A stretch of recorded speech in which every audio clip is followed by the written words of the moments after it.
The Las Vegas Aces suffer worst home loss in WNBA history, 58 points. In a game that will live in infamy for the Las Vegas Aces, the Minnesota Lynx walked into Michelob ULTRA Arena and didn't just win, they dominated in every sense of the word.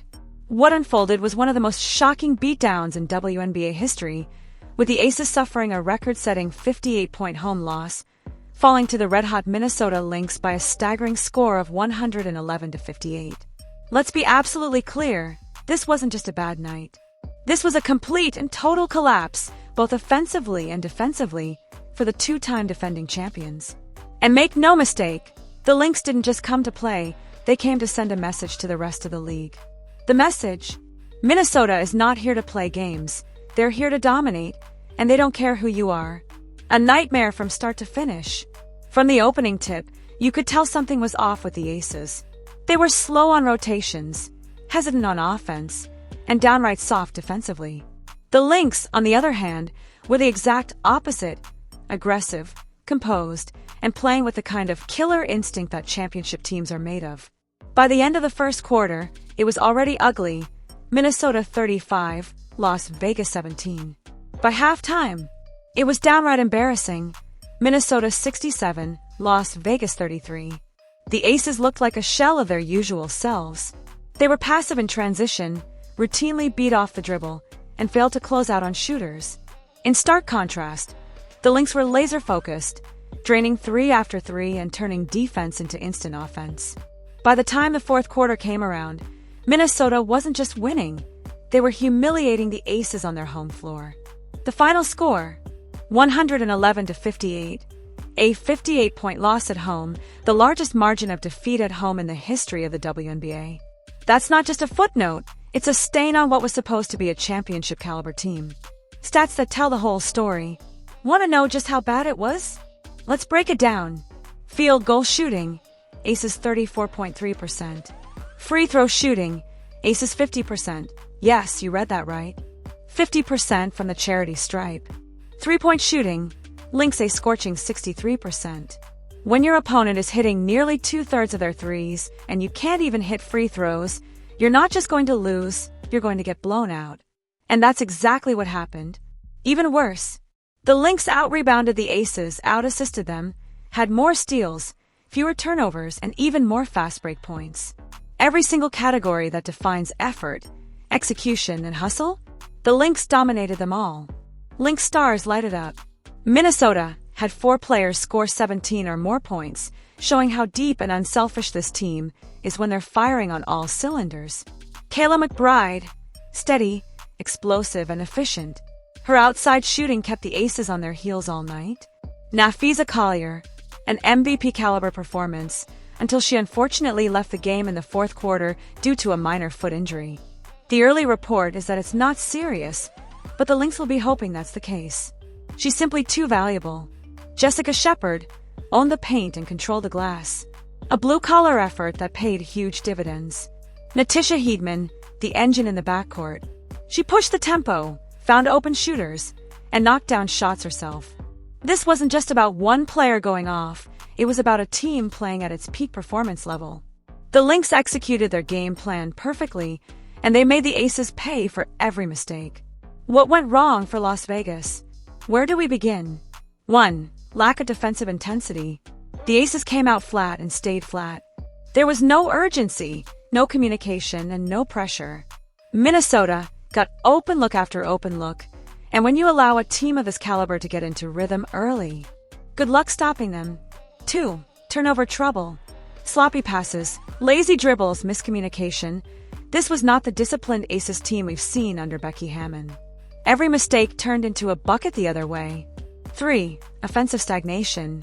No ball movement. No player movement. Just isolation plays and forced shots. That's not going to work against a locked-in defense like Minnesota's. 4. Missed free throws. Shooting 50% from the free throw line is unacceptable for any professional team. End of story. Becky Hammon's dilemma. Say what you will about the team's performance, but Coach Becky Hammon did the right thing late in the game. With the results clearly out of hand, she sat stars like Aja Wilson and Jackie Young, limiting their minutes to under 20 each. There was no point risking injury in a lost cause. That's the kind of long-term thinking you want from your head coach. Wilson and Young, to their credit, didn't play particularly poorly in their limited minutes. They just never got a rhythm going, and by the time the game started slipping away, they were already on the bench for good. Hammon made a calculated decision: save the legs for the next battle. The bright side? There is one. Believe it or not all is doom and gloom for Las Vegas. Yes, this was a humiliating loss. Yes, this will live on in WNBA history for all the wrong reasons. But here's the thing. The Aces are still in the playoff picture. They're currently sitting 8th in the WNBA standings with a .500 record. That's not where they wanted to be, but it's not a death sentence either. The postseason is still very much within reach, and as long as they regroup and respond, all is not lost. A chance at immediate redemption. The best cure for a tough loss? Getting back on the court. Quickly. Luckily for the Aces, they get that chance tomorrow night as they host the Golden State Valkyries. And it couldn't come at a better time. In fact, these two teams have already split their season series. Their most recent meeting? A thriller, where Las Vegas edged out Golden State by just 2 points, 104-102 on July 12th. So you know the Valkyries are coming in with revenge on their minds. But you also know the Aces will be fired up, motivated, and looking to take out their frustration on the very next team they see. A look at the road ahead. For Vegas, this isn't just about bouncing back. It's about rediscovering their identity. The Aces have been inconsistent all year. They've shown flashes of brilliance, but have also suffered multiple blowout losses. None worse than this one. But there's reason to believe they can turn it around. They're healthy. Unlike other contenders, the Aces aren't dealing with major injuries to their core players. They have championship DNA. This is still the same group that won back-to-back titles. You don't forget how to win overnight.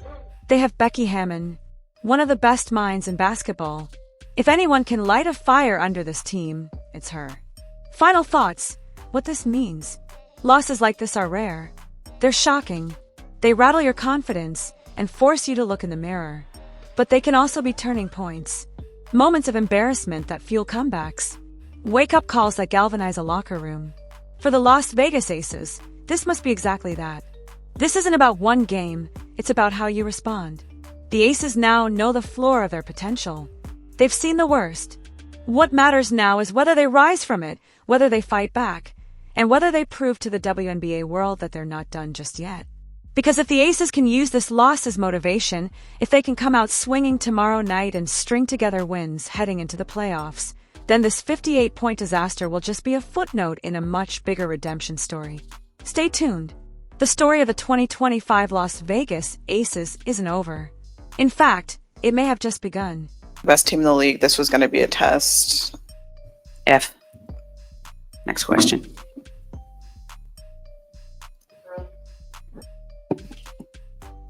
I've heard coaches say in the past that teams can be kind of too locked in on a certain part of the scout. Good team defense, good attention to detail on Fee in that first quarter. It seems like everybody else kind of got free.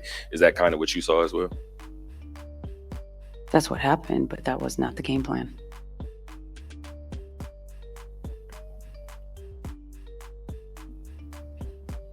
Oh, sorry. It looked like you were already kind of debriefing this loss on the bench with, I think it was Asia, Chelsea, Jackie. What is a conversation like that kind of look like? Not to be in your business to get the details, but just like, what is the general sense of a conversation like that? I mean, you have to move on. We have another game tomorrow. We have to get the win tomorrow. Like at halftime, I kind of know we're not going to come back. So, gave them a few minutes, but then you have to shift. However, the second unit, you go against their second unit.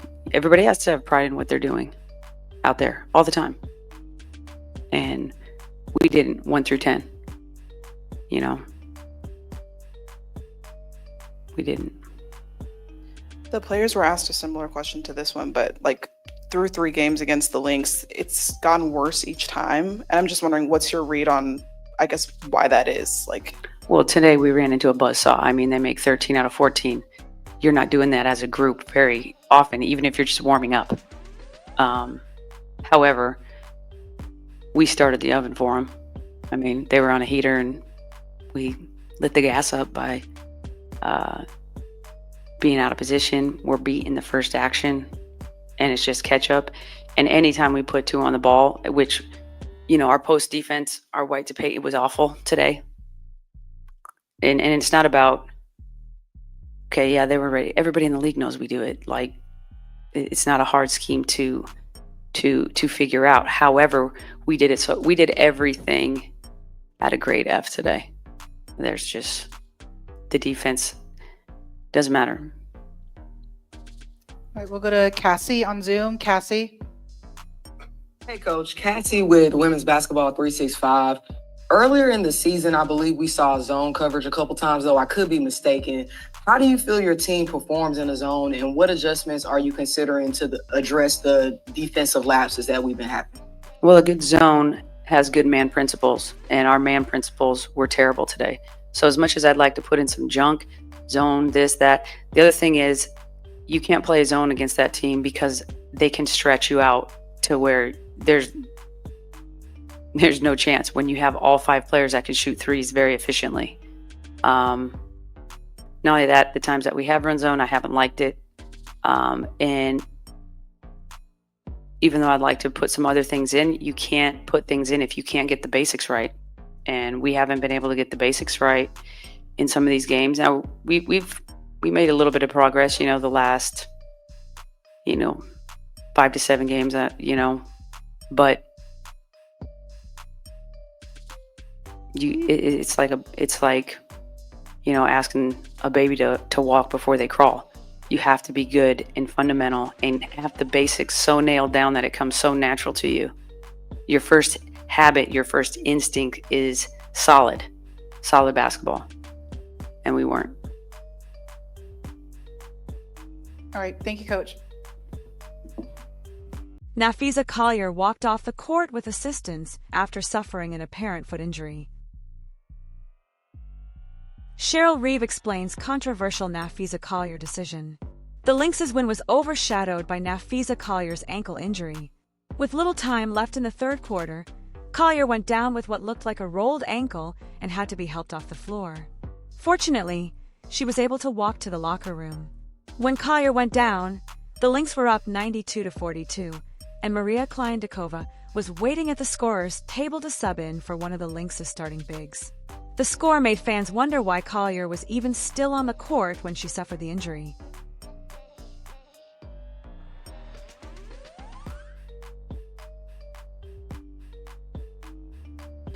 Well, first of all, how is Natisha? Is she okay? And do you have an update?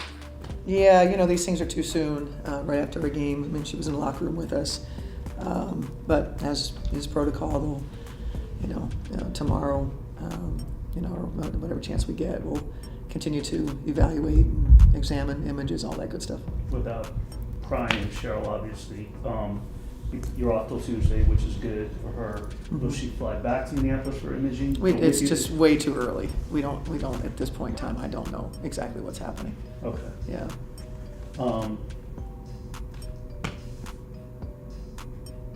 I don't want to question you because you know better than I do, but does it make you think I shouldn't have had her in there? No, I don't think about those things. It's the third quarter of a game, on someone else's floor. I don't think the game is over. I don't think like that. She had a sub, there, and she wasn't going to play in the fourth quarter. Sometimes these things happen, and I get it. People are going to rail on me, and that's part of sitting in the seat that I'm sitting in. But we did what we think was right, and sometimes these things happen, and unfortunate, and hopefully she'll be okay.